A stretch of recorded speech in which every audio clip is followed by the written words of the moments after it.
Danielle Gregory, who lives, Ledbury Estate. she used to live on the Ledbury Yes. estate. She's now very much involved in Tower Blocks UK, and she does. She's a very active tenant in the borough. She couldn't come today because her daughter started her new school today, and there's no way she was going to leave her on her own tonight. So, if I do, I need to use this. Okay. So I'm reading this on Danielle's behalf. I'm a council tenant and I've lived in Southwark for 10 years.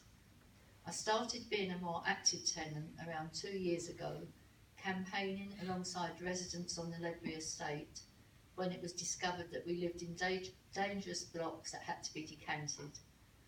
Having had an opportunity to see the inner workings of this council, I realised just how much improvement is needed, not just in housing, but a whole host of areas. And it's essential that we, the people with direct living experiences, are able to have a place at the table when it comes to influencing this council's decisions and policies. We can't expect our councillors to understand what our experiences are like. For example, most of them are not and never have been council tenants. And I would argue that that's why so many questionable decisions on council housing are taken. But make no mistake, Southwark Council are thoroughly sick of me, and others like me, and just want us to disappear. The proposed destruction and rebuilding of tenant structures is not for the benefit of the residents of this borough, it's for the benefit of the council. They don't genuinely want to hear from more people like me. They don't really want more residents to call them to account and ask those difficult questions. The resident involvement review proposals are designed to do the precise opposite, to mute the voices of the wider community, to mute people like me. The truth is that Southwark Council cannot cope with the level of scrutiny they are under now. They want to be able to work behind closed doors to an even greater degree. Of course, on the surface, they have to say they want to include residents in decision making, and that's what all of this is about. That's a lie. I say confidently because throughout the past 2 years of campaigning in this borough, most of the local politicians have been mainly hostile in their response to questions that we pose, hostile in response to challenge from the very people they are elected to serve.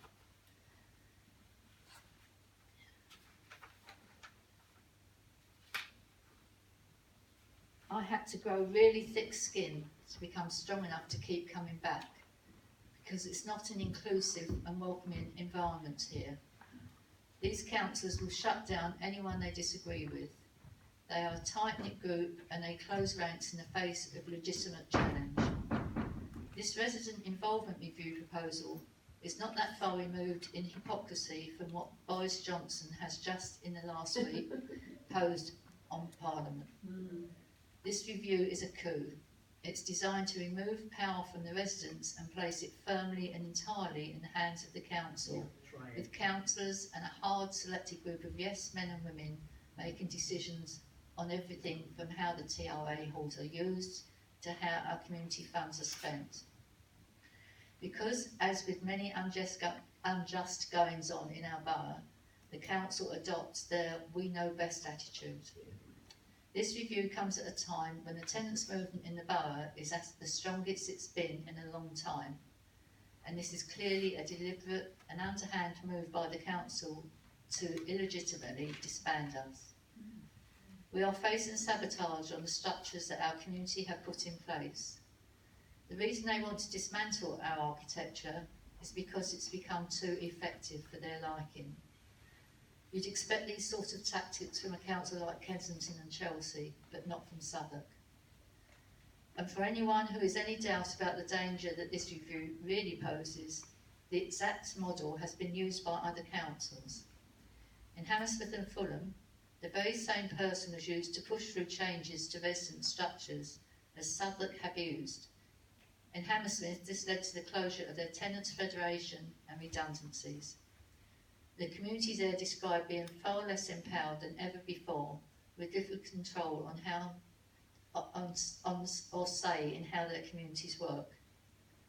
How dare Southwark feel they have the right to interfere in how tenants come together and organise?